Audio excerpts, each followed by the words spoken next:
Hello, my name is Lillian Truax, and I have been tasked with implementing a mechanic designed by one of my peers into this tile-based game project.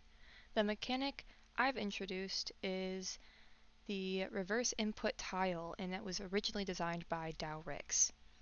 Right, and these are my 3 levels. All of them include the time tile, that mechanic that I've created, along with the reverse input tile. Both are needed to complete the levels. Right, so regularly my time tile there, but to get to the second time tile, which is right there to the win condition, you have to actually step on a reverse tile. There's a poof sound effect and a smoke effect added to the tile. I thought that was really cool, so the player doesn't see it change or revert back to an original tile. So another one here. So it completely switches the input, where if pressing D originally made the player go right, it now makes them go left. A, the same thing, if it makes them go left, it'll make them go right with the reverse input tile. Right.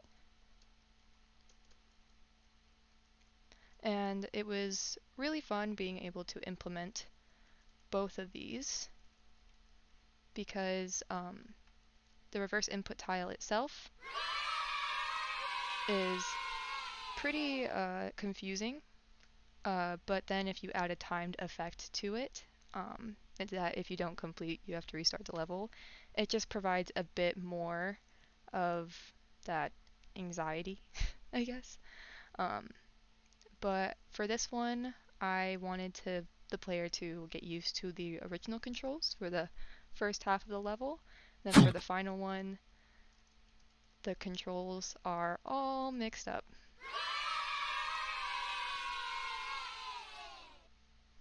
Alright. Those were my 3 levels. And now to get into just explaining the mechanic itself. So down here you can see my reverse input tile. It is right here.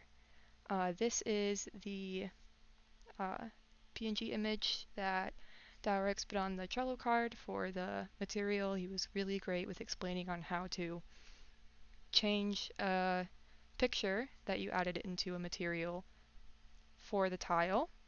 I created a Niagara system for the smoke, and this is a poof sound effect that I found off of the Webster music store.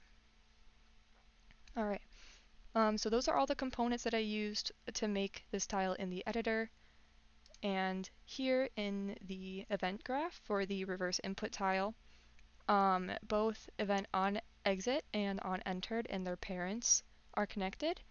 And then now in here, we can see if this is checking to see if the player input is already switched, if they are already confused.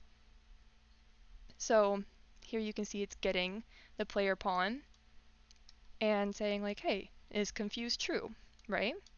So if it's true, we don't do anything. Well, it has triggered, so if the reverse input tile has already been triggered, so they are already confused, doesn't do anything. If it's already done, then yeah, don't do anything. But if it isn't and it hasn't triggered and they aren't confused, we are going to activate the smoke system and play the sound effect. And then we finally turn has triggered to true, have a little bit of a delay, turn off the smoke effect here, and set the material back to a material that is the same as regular floor tiles. And on the player pawn, just with the regular event graph, we just put in is confused and set that to false at the end of the reset map, so that way it doesn't carry over to the next map. And then for player movement, over here, we're going to check if the player is already confused. So, is their input already switched?